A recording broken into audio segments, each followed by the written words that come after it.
هل يستوي الذين يعلمون والذين لا يعلمون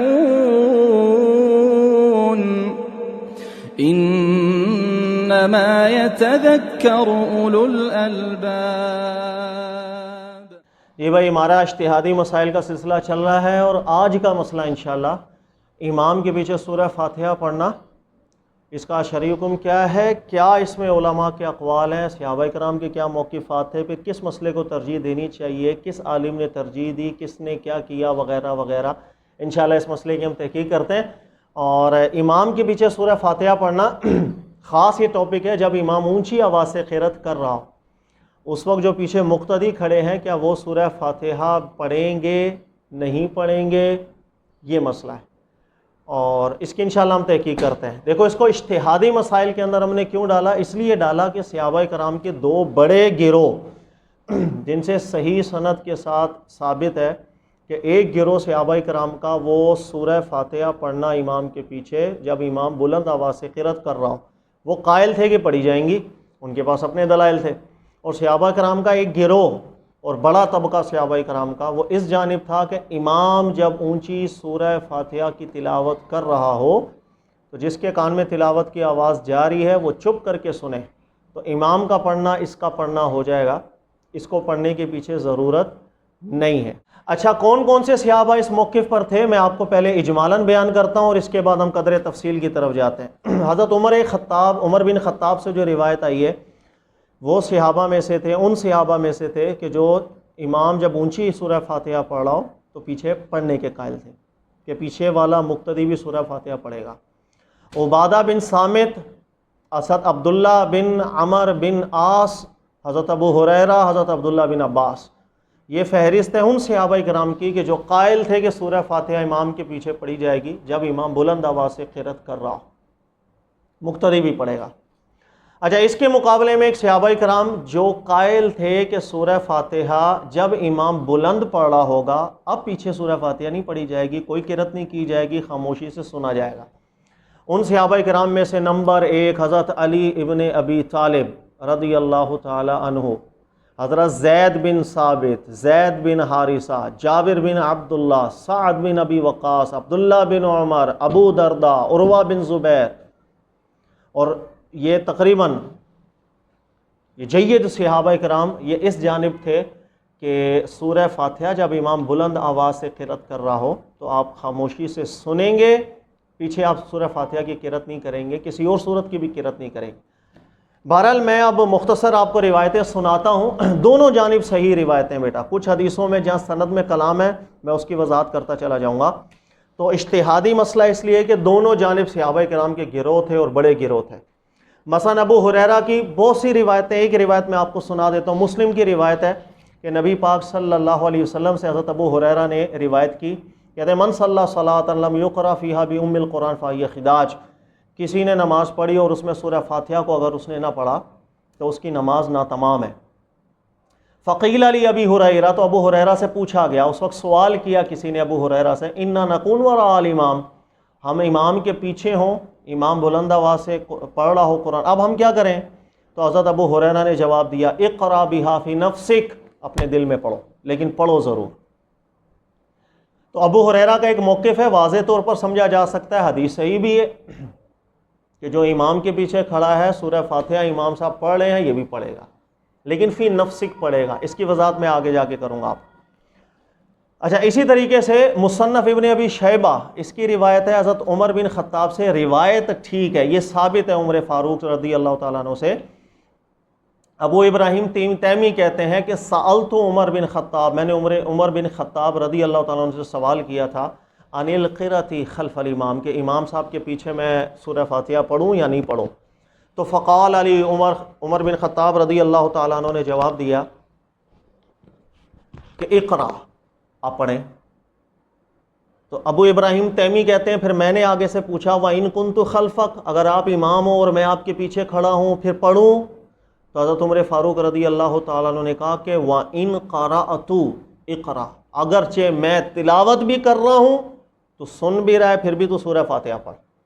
تو یہ عمر فاروق رضی اللہ تعالیٰ عنہ سے روایت ثابت ہے اس کے مزید طرق بھی ہیں، اس لیے روایت پہ کوئی اعتراض نہیں۔ لہٰذا عمر فاروق کا بھی ایک موقف آپ کے سامنے واضح الفاظ کے اندر ہے، وہ اس جانب تھے کہ امام کے پیچھے سورہ فاتحہ پڑھیں گے چاہے امام پڑھا۔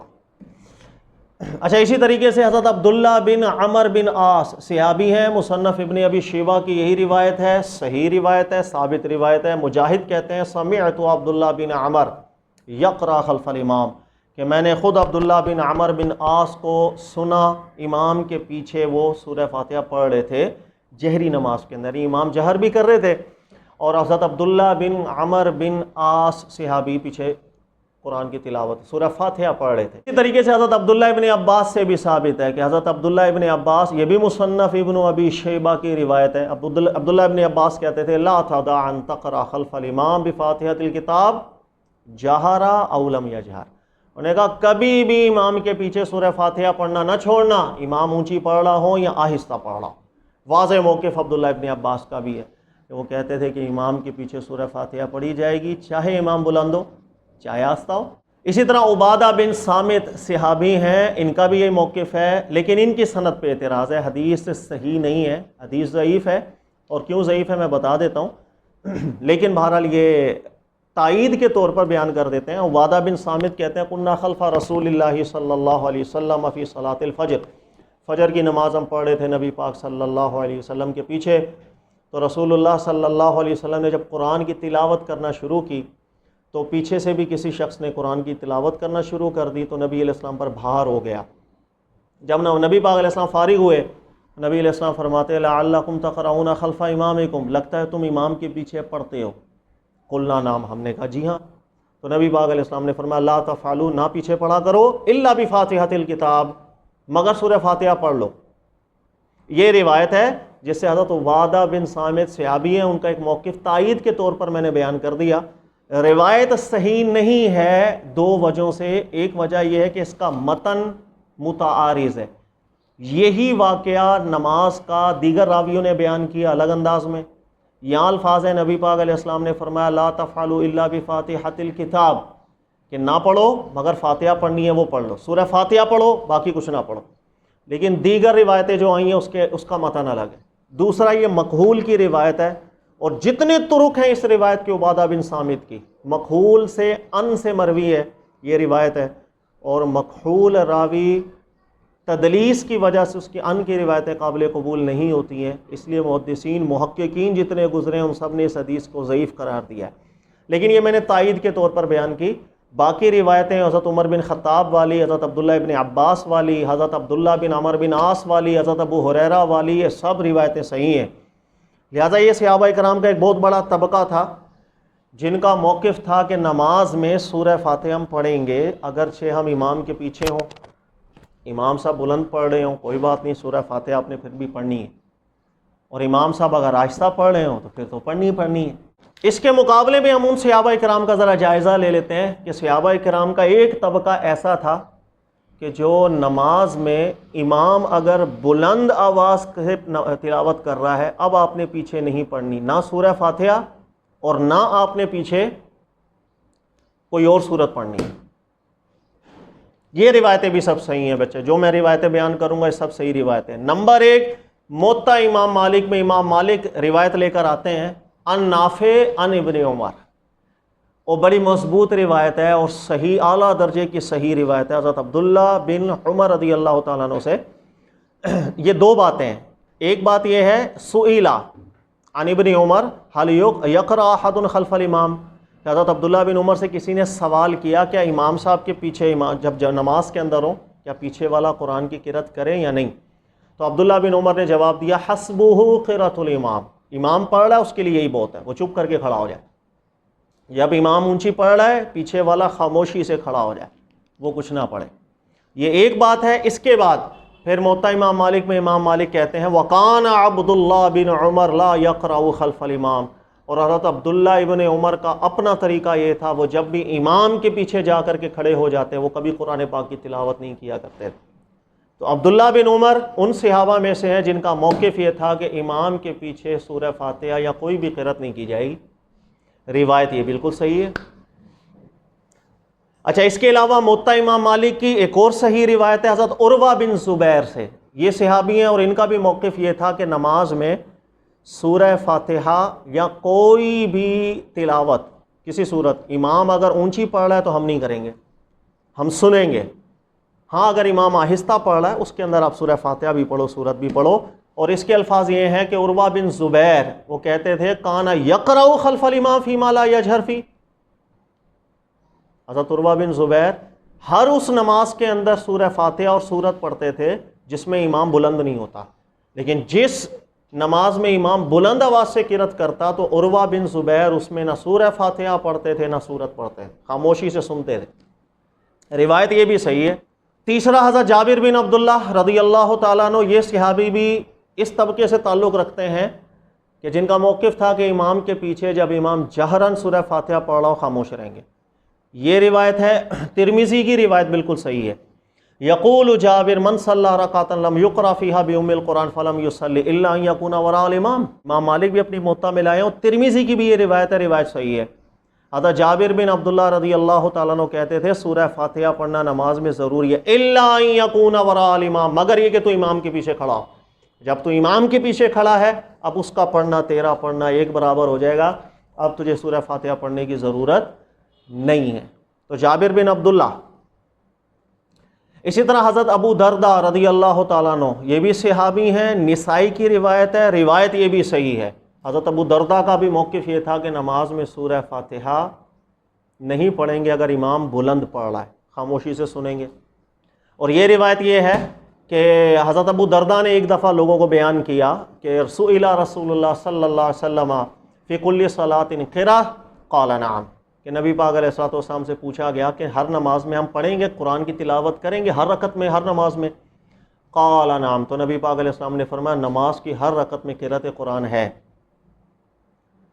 اس کے بعد حضرت ابو دردہ جو تھے وہ جن لوگوں کو حدیث بیان کر ان کی طرف متوجہ ہوئے اور متوجہ ہو کر ان سے کہا اذا ام القوم الا قد کفاہم، لیکن اگر کوئی امام نماز پڑھا رہا ہے تو اب امام کا پڑھنا مقتدیوں کے لیے کافی ہو جاتا ہے. روایت یہ بھی صحیح ہے. ابو دردہ رضی اللہ تعالیٰ عنہ صحابی ہیں، ان کا موقف تھا کہ نہیں سورہ فاتحہ ہم نہیں پڑھیں گے، جب امام بلند پڑھ رہا ہے ہم نے سننا ہے. اچھا، اس کے علاوہ حضرت عبداللہ ابن مسعود رضی اللہ تعالیٰ عنہ سے بھی روایت ہے، لیکن اس کی سند میں بعض علماء اعتراض کرتے ہیں. کچھ محدثین ہیں جو اس کی سند کو صحیح نہیں سمجھتے، کچھ علماء ہیں جو اس کے متن کو اس کی سند کو ایکسیپٹ کر لیتے ہیں، اس لیے کہ عبداللہ ابن مسعود کے جتنے بھی شاگرد گزرے ہیں وہ سب یہی بات کرتے تھے. لہٰذا اب عبداللہ ابن مسعود کا یہی موقف ہوگا تو ان کے تمام شاگرد یہی بات کرتے تھے، اس لیے اس کے متن کو ہم متقوی کر سکتے ہیں. اور یہی البانی صاحب کا بھی موقف رہا ہے کہ کوئی مسئلہ نہیں ہے، یہ حدیث عبداللہ ابن مسعود سے ہم ثابت مان سکتے ہیں. اور جاء رجل الى عبد اللہ فقال اقرأ خلف الامام فقال سیکفیک ذاک الامام. تو عبداللہ ابن مسعود رضی اللہ تعالیٰ عنہ سے کسی نے پوچھا امام کے پیچھے ہوں میں قرآن پڑھوں یا نہیں؟ کہا کہ امام پڑھ رہا ہے تیرے لیے یہی بہت ہو جائے گا بس. اور حضرت عبداللہ ابن مسعود کے جتنے بھی شاگرد تھے ان کا بھی یہی موقف تھا، یہی چیز بیان کرتے تھے جتنے شاگرد گزرے عبداللہ ابن مسعود کے. بلکہ حضرت عبداللہ ابن مسعود کے کچھ شاگرد تو بہت سخت الفاظ استعمال کرتے تھے، جیسے اسود بن یزید شاگرد ہیں حضرت عبداللہ ابن مسعود کے، ان سے صحیح سند سے یہ جملہ ثابت ہے، یہ بھی مصنف ابن ابی شیبہ کی روایت ہے. اور وہ کیا تھا؟ وَدِدْتُ أَنَّ الَّذِي يَقْرَأَ خَلْفَ الْإِمَامِ مُلِيَ فُوهُ تُرَابًا. انہوں نے کہا کہ مجھے یہ پسند ہے امام بلند پڑھ رہا ہو اور پیچھے والا بھی قرآن زبان سے پڑھنا شروع کر دے، اس کے منہ میں مٹی بھر دی جائے، یہ زیادہ بہتر ہے، مجھے یہ پسند ہے. یہ بات انہوں نے کوئی نبی پاک علیہ السلام سے بیان نہیں فرمائی، ایک موقف سخت موقف انداز بیان ہے، لیکن یہ روایت صحیح ہے. حضرت عبداللہ ابن مسعود کے شاگرد ہیں لیکن روایت ان کی یہ صحیح ہے، ان کا ذرا ایک سخت الفاظ تھے. اچھا، اسی طریقے سے سعد بن ابی وقاص، ان سے بھی روایت ہے، مصنف ابن ابی شیبہ کی روایت ہے یہ بھی. وَدِدْتُ أَنَّ الَّذِي يَقْرَأَ خَلْفَ الْإِمَامِ فِيهِ جَمْرَةٌ. حضرت سعد بن ابی وقاص کہتے ہیں کہ مجھے یہ پسند ہے کہ کوئی امام کے پیچھے زبان سے پڑھ رہا ہے تو مجھے پسند ہے کہ اس کے منہ کے اندر اگر کوئی انگارہ ہی رکھ دے. تو یہ جملہ بھی سعد بن ابی وقاص کا آیا ہے. بہرحال یہ بھی ایک شدت ہے، انہوں نے کوئی نبی پاک علیہ السلام سے نسبت نہیں کی، ایک ان کا انداز بیان ہے، وہ ایک موقف کے اوپر قائم تھے کہ امام بلند پڑھ رہا ہو تو آپ نے خاموش رہنا ہے۔ لیکن یہ جو سعد بن ابی وقاص کی میں نے روایت بیان کی ہے نا بیٹا، کئی محدثین اس پر اعتراض کرتے ہیں کہ اس کے اندر ابن نجار راوی ہے، کمزور راوی ہے، حالانکہ یہ راوی کو بخاری نے ایکسیپٹ کیا ہے، اور بخاری اپنی رفع الیدین والے جز کے اندر اس سے روایت لے کر آیا ہے، لہٰذا اتنی کمزور بات نہیں ہے۔ کئی محدثین ہیں جنہوں نے سعد بن ابی وقاص کی اس روایت کو ثابت رکھا ہے، یہ ان کا ایک انداز بیان ہے جو انہوں نے کیا بس۔ اور آخر میں حضرت علی رضی اللہ تعالی عنہ کی میں آپ کو روایت سنا دوں، حضرت علی سے جو مروی ہوا، مصنف ابن ابی شیبہ کی یہ روایت ہے، سندن بالکل صحیح روایت ہے، لہٰذا اگر آپ نے اس کی مکمل تحقیق پڑھنی ہے محدث البانی صاحب کو پڑھ لیجئے گا، بالکل سند اس کی ٹھیک ہے۔ اور حضرت علی کہتے تھے من قرأ خلف الامام فقد اخطأ الفطرہ، حضرت علی کہتے ہیں جو امام کے پیچھے بھی پڑھ رہا ہے نا، یہ بات دین تو دور عقل کے خلاف ہے، فطرت کے خلاف بات ہے۔ امام کیوں بلند پڑھ رہا ہے؟ اس لیے پڑھ رہا ہے، آپ سنو، اور آپ بھی اپنا پڑھ رہے ہو تو کہا کہ دین دور یا عقل کے خلاف بات ہے کہ اگر کوئی امام کے پیچھے پڑھتا ہے۔ تو یہ میں نے کچھ روایتیں آپ کو صحابہ کرام کی ایسی رکھی جن کا موقف تھا کہ سورہ فاتحہ امام کے پیچھے نہیں پڑھی جائے گی جب امام بلند پڑھا، اور اس سے پہلے حضرت عمر، حضرت عبادہ بن صامت، عبداللہ بن عمر بن عاص، ابو ہریرہ، یہ وہ صحابی ہیں کہ جن کا موقف یہ رہا تھا کہ سورہ فاتحہ ہم پڑھیں گے۔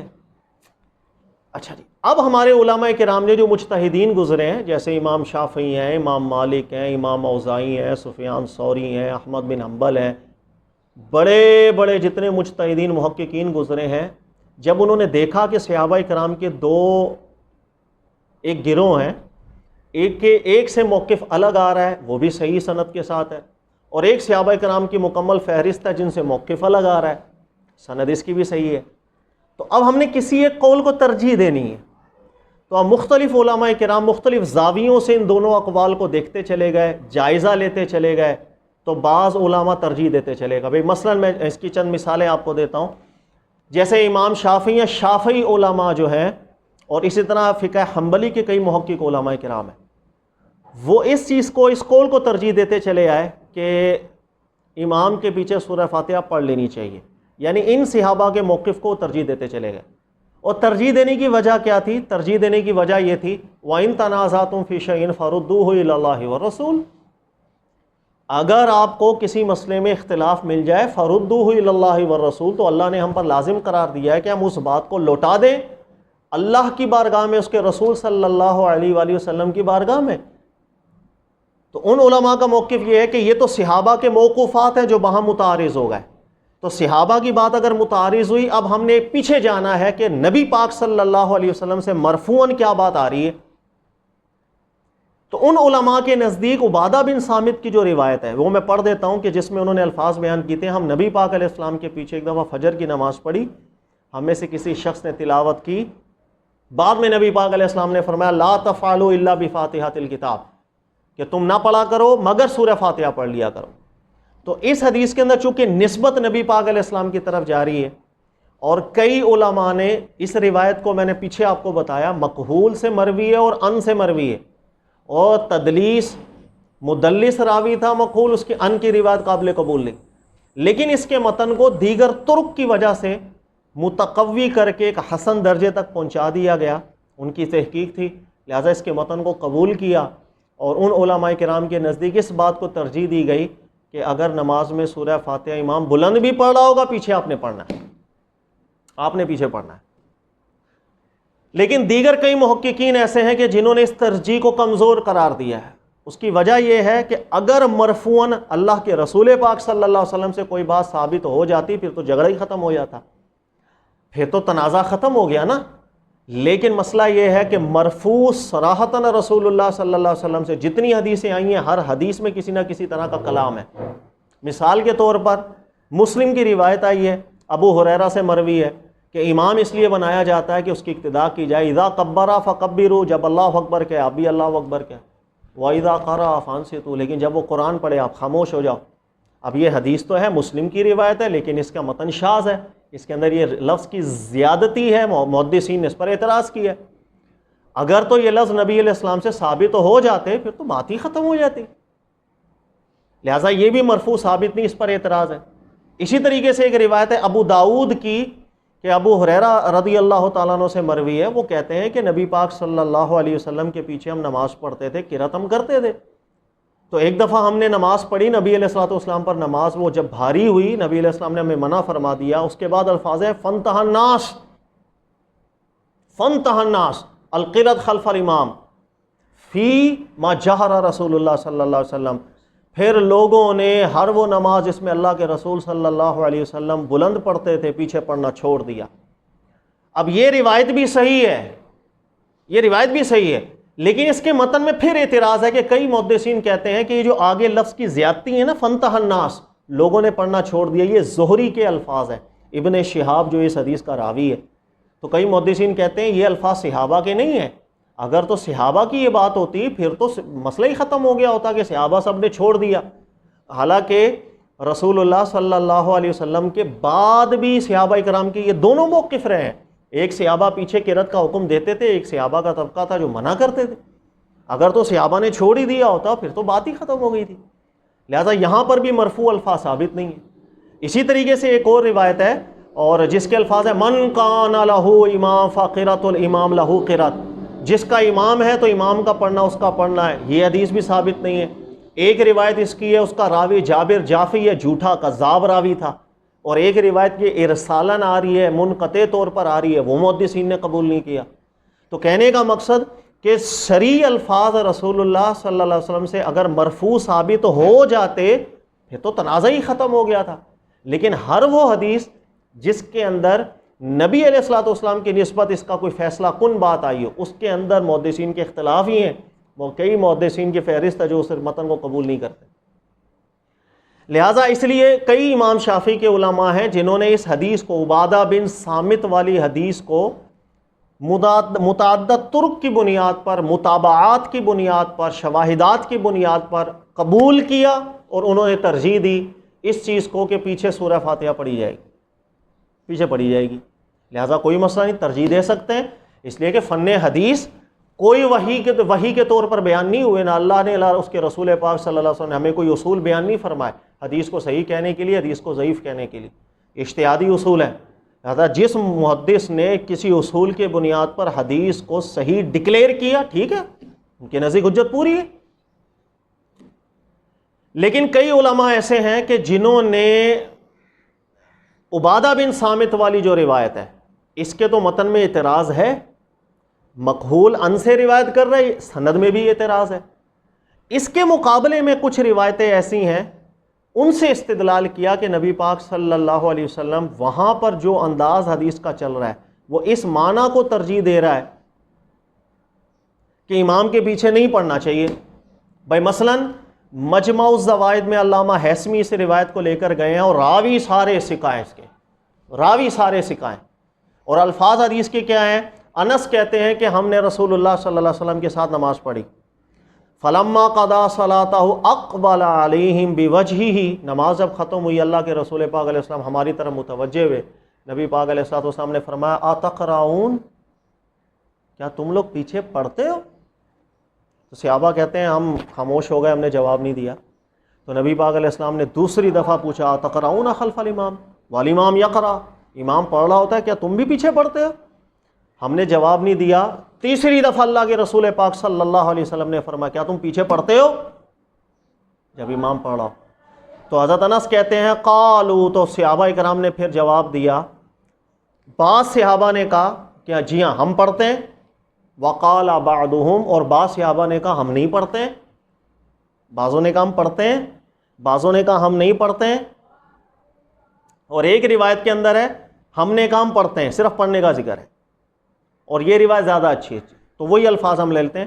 تو صحابہ کرام نے کہا جی ہاں ہم پڑھتے ہیں، تو اللہ کے رسول صلی اللہ علیہ وسلم نے فرمایا فلا تفعلوا، پیچھے نہ پڑھا کرو، لیقرأ احدکم بفاتحہ فی نفسی، اگر کوئی سورہ فاتحہ پڑھنا چاہتا ہے تو زبان سے نہ پڑھے، فی نفسی، اپنے دل میں پڑھے۔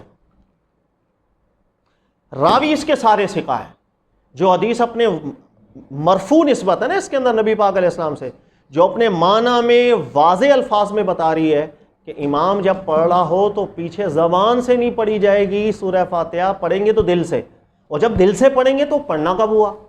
وہ تو تفکر اور غور و تفکر ہوتا ہے.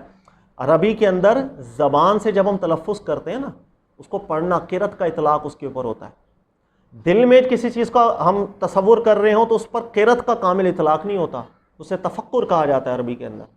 لہٰذا اس حدیث کے الفاظ یہ ہیں کہ اگر کوئی سورہ فاتحہ پڑھنا چاہتا ہے تو اپنے دل میں پڑھے، زبان سے نہ پڑھے. اب اس کے راوی سارے ثقہ ہیں. تو ایک طبقہ علماء کرام کا اس جانب چلا گیا جنہوں نے اس روایت کی بنیاد پر ان علماء کے قول کو ترجیح دی، ان صحابہ کے قول کو ترجیح دی کہ جن کا موقف یہ تھا کہ نماز میں زبان سے پیچھے کوئی نہیں پڑے گا، خاموش رہے گا، دل میں غور و فکر کر سکتا ہے بس. اور یہی ابو ہریرہ کے بھی ایک الفاظ ہیں. مسلم کی روایت پہ دوبارہ غور کیجئے گا، راوی کہتے ہیں ہم نے ابو ہریرہ سے پوچھا انا نکون وراء الامام، اگر ہم امام کے پیچھے ہوں تو کیا کریں؟ تو ابو ہریرہ نے جواب دیا تھا اقرا بہا فی نفسک، کہ سورہ فاتحہ پڑھ لیکن فی نفسک، اپنے دل میں پڑھنا، زبان سے نہیں پڑھنا. لہٰذا ابو ہریرہ کے اس موقف کو، اس مجمع الزوائد کی اس روایت کو بھی ایک ترجیح مل رہی ہے. لہٰذا یہ بھی ٹھیک ہے، بہت اچھی بات ہے، کئی علماء نے اس کو ترجیح دی.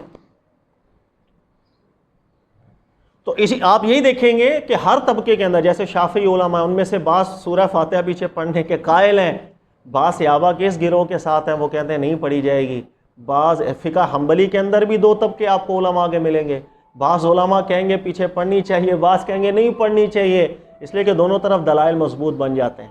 اور امام ابو حنیفہ رحمۃ اللہ تعالیٰ علیہ کا بالکل ایک ہی موقف ہے، بڑا واضح موقف ہے. اور فقہ حنفی کے تقریباً محققین علماء کرام جتنے بھی گزرے ان کا ایک ہی موقف ہے واضح سا، کہ امام جب بلند آواز سے سورہ فاتحہ پڑھ رہا ہو پیچھے خاموش ہو جا. اور امام ابو حنیفہ رحمۃ اللہ تعالیٰ علیہ کا استدلال اس مسئلے میں ترجیح دینے کا وہ ذرا الگ ہے. وہ کیا ہے؟ امام ابو حنیفہ رحمۃ اللہ تعالیٰ علیہ فرماتے ہیں صحابہ کرام موقوف بات میں ٹکراؤ آیا. صحابہ کرام کا ایک گروہ کہہ رہا ہے سورہ فاتحہ پڑھی جائے گی، ایک گروہ کہہ رہا ہے امام بلند پڑھے تو نہیں پڑھی جائے گی. لہٰذا جب موقوف اور موقوف بات ٹکرائی ختم ہو گئی. اس لیے کہ ہمارا دین ایسا نہیں ہے وَلَوْ كَانَ مِنْ عِنْدِ غَيْرِ اللَّهِ لَوَجَدُوا فِيهِ اخْتِلَافًا كَثِيرًا. یہ دین، یہ جو ذکر ہے اللہ کا، دین ہمارا اللہ کے علاوہ کسی اور کا ہوتا تو اس میں اختلافات ملتے. دین ایسی چیز نہیں ہے جس میں اتنے اختلافات ملیں. لہٰذا متعارض بات ہوئی چھوڑ دو. وَإِن تَنَازَعْتُمْ فِي شَيْءٍ فَرُدُّوهُ إِلَى اللَّهِ وَالرَّسُولِ. اگر تنازع ہوگا تو ہم نے پیچھے جانا ہے، اللہ کے رسول پاک علیہ السلام کی بارگاہ میں اور اللہ کی بارگاہ میں جانا ہے. اب جب مرفوع کی طرف ہم چلے گئے، اللہ کے رسول پاک علیہ السلام کی بارگاہ کی طرف ہم گئے، تو مرفوع حدیثوں میں بھی تعارض مل رہا ہے. ایک عبادہ بن صامت کی روایت ہے جس کے واضح الفاظ ہیں لا تفعلوا الا بفاتحۃ الکتاب، کہ کوئی کچھ اور نہ پڑھو لیکن سورہ فاتحہ ضرور پڑھو. اور ایک روایت ہے رجال، اس کے بھی سارے صحیح ہیں، اس کے اندر الفاظ یہ آ رہے ہیں کہ یقرأ احدکم بفاتحۃ الکتاب فی نفسک، زبان سے کوئی سورہ فاتحہ نہ پڑھے، پڑھنی ہے تو دل سے پڑھے. اور ایک تیسری روایت ہے، راوی اس کے بھی سارے صحیح ہیں، یہ مصنف ابن ابی شیبہ کی روایت ہے، اس کے اندر بھی مرفوع الفاظ ہیں لیکن وہ الفاظ بالکل الگ ہیں. اور وہ الفاظ کیا، وہ بھی میں پڑھ دیتا ہوں کہ نبی پاک صلی اللہ علیہ وسلم نے ایک دفعہ نماز پڑھی اور صحابہ سے فرمایا حل تقرؤون خلف امامکم، کیا تم لوگ امام کے پیچھے پڑھتے ہو؟ فقال بعضهم نعم وقال بعض لا، ہم میں سے بعض صحابہ نے کہا جی ہاں ہم پڑھتے ہیں، بعض صحابہ نے کہا نہیں ہم نہیں پڑھتے ہیں. تو نبی پاک علیہ السلام نے فرمایا ان کنتم لا بد فاعلین فلیقرأ احدکم بفاتحۃ الکتاب فی نفسی، اگر تم میں سے کسی کا دل کرے پڑھنے کا تو پڑھ ہی لیا کرے لیکن دل میں. اس حدیث کے الفاظ ہی بالکل الگ ہیں. ایک تو دل میں پڑھنے کا ذکر ہے، زبان سے نہیں، اور دوسرا کوئی ضروری نہیں رکھا بلکہ کہا گیا اگر کوئی پڑھنا چاہتا ہے تو دل میں پڑھ لے. تو یہ تین مرفوع روایتیں، تینوں کا مفہوم الگ ہے، تینوں سے معنی الگ نکل رہے ہیں. جب مرفوع میں بھی تعارض ہو چکا، اب ہم نے کہاں جانا ہے؟ فَإِن تَنَازَعْتُمْ فِي شَيْءٍ فَرُدُّوهُ إِلَى اللَّهِ، لیکن ابھی اللہ کی بارگاہ تو ہے، قرآن کی طرف لوٹو. اب جو قرآن نے بات کی ہے اس میں یہ سارے اختلافات کو سائڈ پر کر دیا جائے گا. موقوف بات میں بھی ایک تعارض تھا، مرفوعات کے اندر بھی تعارض ملا. قرآن کیا کہتا ہے؟ قرآن کہتا ہے وَإِذَا قُرِئَ الْقُرْآنُ فَاسْتَمِعُوا لَهُ وَأَنصِتُوا، جب قرآن پاک کی تلاوت کی جا رہی ہو خاموش ہو جاؤ اور غور سے سنو. اور مفسرین کا اتفاق گزرا ہے کہ یہ آیت پاک آئی نماز کے حق میں، آئی نماز کے حق کے اندر ہے. جب قرآن پڑھا جا رہا ہو خاموشی سے سنو. یہ فیصلہ کن بات امام ابو حنیفہ کے استدلال میں ہے کہ صحابہ کرام سے صحیح سند میں دونوں قول آئے. جب مرفوع کی طرف گئے تو مرفوع میں بھی الگ الگ باتیں آئیں، جس کے رجال ثقہ ہیں لیکن باتیں الگ الگ آئیں، نتائج الگ بن رہے ہیں. تو اب ہمارے پاس اللہ کی بارگاہ ہے، ہم نے قرآن پہ جانا ہے اور قرآن سے فیصلہ کر کے راوی پہ حجت ڈالنی ہے. اس سنت کو، اس طریقے کو اکثر لوگوں نے چھوڑ دیا. میں اس کی طرف توجہ دلانا چاہتا ہوں. اور راوی پر بھی حجت قائم کی جاتی ہے کہ ہم نے براہ راست اللہ کے نبی علیہ السلام سے نہیں سنا. یاد رکھیے گا، ہم تک تو صدیوں بعد ایک شخص نے کہا کہ میں نے اپنے ابو سے سنا، اس نے فلاں سے سنا، اس نے فلاں سے سنا، اس نے صحابی سے سنا، اور صحابی نے نبی پاک علیہ الصلوۃ والسلام سے سنا. اب بیچ میں ایک چین ہے، ہو سکتا ہے سننے میں غلطی لگ رہی ہو. ایک موضوع آپ کسی استاد سے لیکچر لیں، اسی کلاس میں بیٹھے ہوئے اسٹوڈنٹ سے ریپیٹ کروائیں، آپ کو اختلاف ملنا شروع ہو جائے گا. ایک اسٹوڈنٹ بیان الگ انداز میں کرے گا، دوسرا الگ انداز میں کرے گا، تیسرا کوئی الگ بات کر دے گا. اس لیے کہ لوگ سنتے ہیں لیکن ان کی سمجھ کے حساب سے جب پروناؤنس کرتے ہیں اس کو فرق آ جاتا ہے. اس لیے کچھ راویوں پہ حجت ڈالنی ہوتی ہے. قرآن سے بڑھ کر، اللہ کی کتاب سے بڑھ کر کوئی سپریم چیز ہے جس کی حفاظت اللہ نے کی ہے؟ سنت کی حفاظت امت پہ چھوڑ دی گئی، لہذا اجتہاد ہے سنت کی حفاظت کے اندر. دونوں چیزوں میں بڑا فرق ہے. سارے اصول محدثین ایک اجتہادی اصول ہے. اب غور کیجئے، بخاری کی روایت ہے، یہ غور سے سنیے گا اس طریقے کو، یہ جو طریقہ میں بتا رہا ہوں جس پر امام ابو حنیفہ بڑی سختی سے قائم تھے. لوگوں کو آج کل، ہمارے ڈاکٹر ہیں، ہمارے یہاں کے انجینئر، ان کو پلے پڑتا نہیں ہے اصول، اور باتیں کرتے ہیں وہ مجتہدین پر بھی. بخاری کی روایت ہے، آپ عمر فاروق رضی اللہ تعالیٰ عنہ کھڑے ہیں اور آپ نے فیصلہ، ایک کیس آیا آپ کے سامنے. کیس یہ تھا کہ شوہر نے طلاقیں دے دی تھیں، بیوی کو 3 طلاقیں. اللہ نے قرآن میں فرمایا اسکنوہن من حیث سکنتم من وجدکم، جب عورت طلاق یافتہ تمہارے پاس آئے تو اس کو رہائش بھی شوہر نے دینی ہے، اس کا نفقہ بھی عدت کا شوہر کے اوپر، یہ وغیرہ وغیرہ. عمر فاروق نے یہ فیصلہ کیا.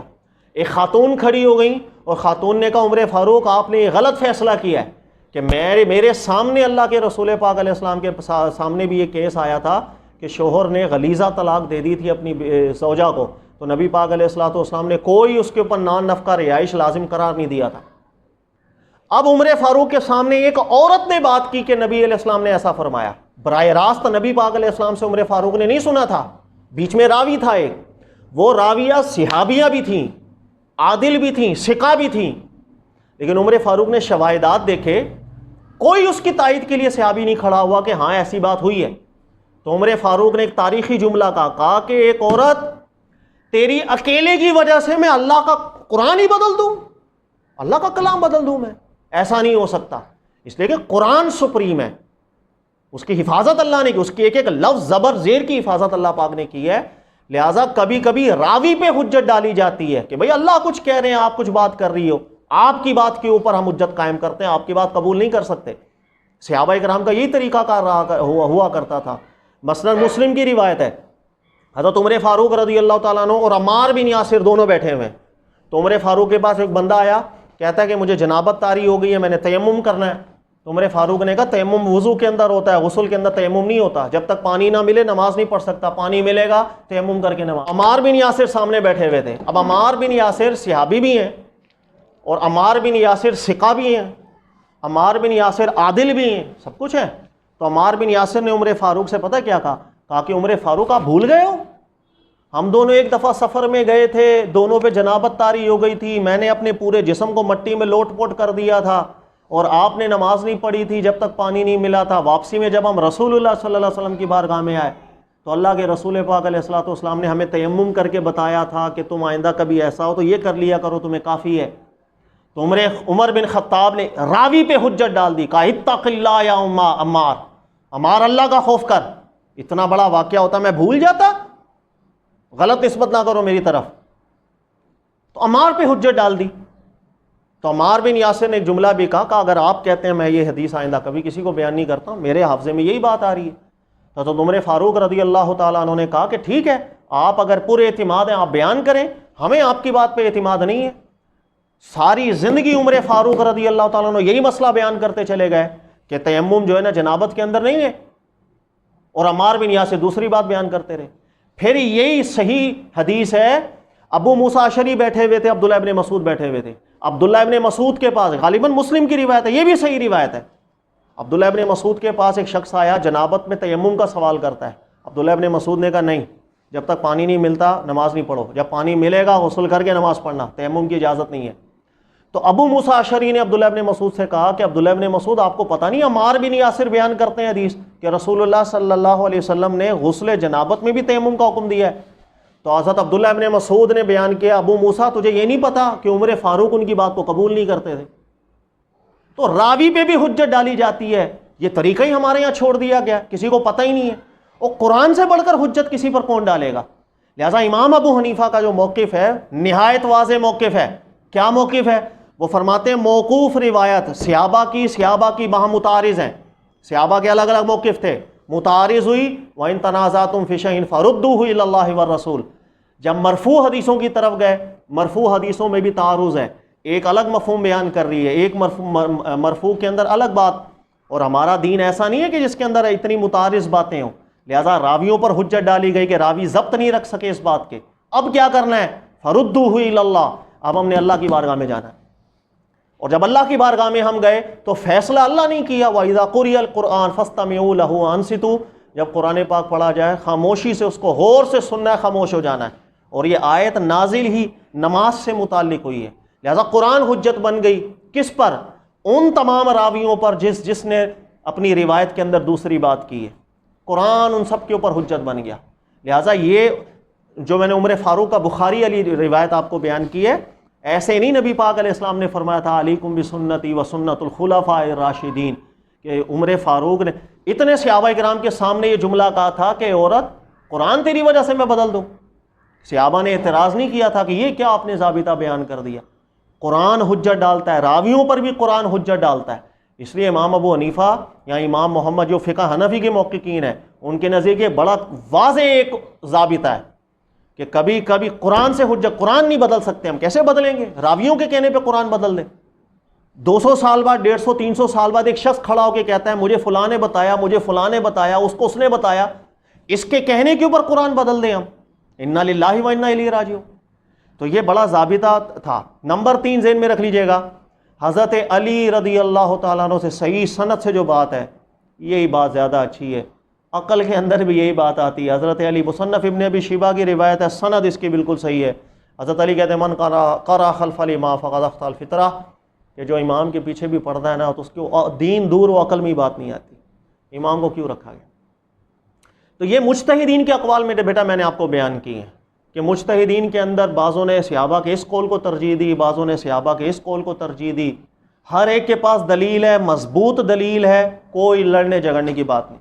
جو مین چیز آپ کو سمجھانی ہے، ہمارے یہاں اکثر نفرت اور دلوں میں بغض پیدا ہوتا ہے مجتہدین سے متعلق، اور اس بغض کے اندر ہمارے یہاں عجیب و غریب الفاظ نکل رہے ہوتے ہیں. آپ تحقیق کے اندر جائیں، ہر ایک مجتہد عالم مضبوط بنیاد پر کھڑا ہوتا ہے. اور میں اکثر آپ لوگوں کو بیان کرتا ہوں، حضرت عمر بن عبدالعزیز، ان کے تاریخی کارنامے صحیح سند کے ساتھ ثابت ہے. ان کے تاریخی کارناموں میں سے کارنامہ ہے، انہوں نے اپنے دور میں دیکھا کہ کئی شہروں کے اندر الگ الگ فقہا استدلال کرتے ہیں اور الگ الگ فقہیں چلتی ہیں، اور آپ نے سب کو اکٹھا کر دیا، کہا کہ الگ الگ فقہیں کیوں چلتی ہیں، ایک نتیجے نکالو.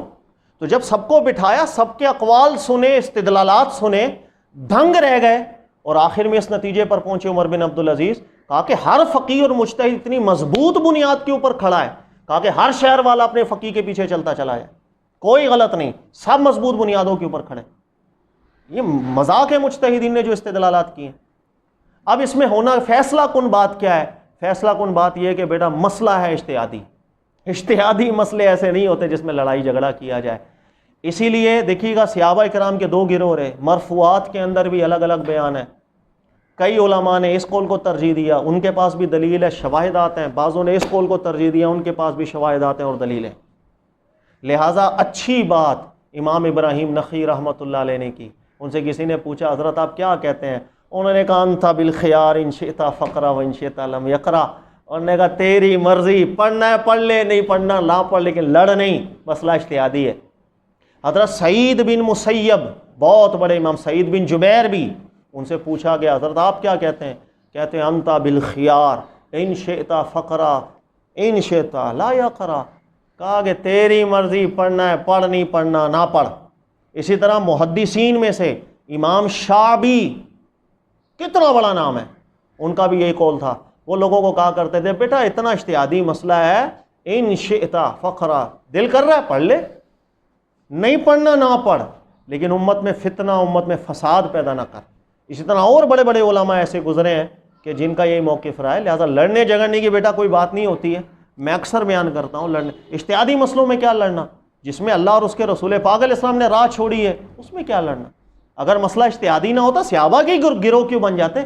اتنے بڑے صحابہ ایک موقف پر، دوسرے صحابہ ایک، جنہوں نے براہ راست نبی پاک علیہ السلام سے سنا. لہذا کوئی لڑنے جھگڑنے کی بات. مسئلہ ہمارا تھا جب امام بلند آواز سے قرات کر رہا ہو اور آپ کے کانوں میں آواز آ رہی ہے اب پڑھنے کا.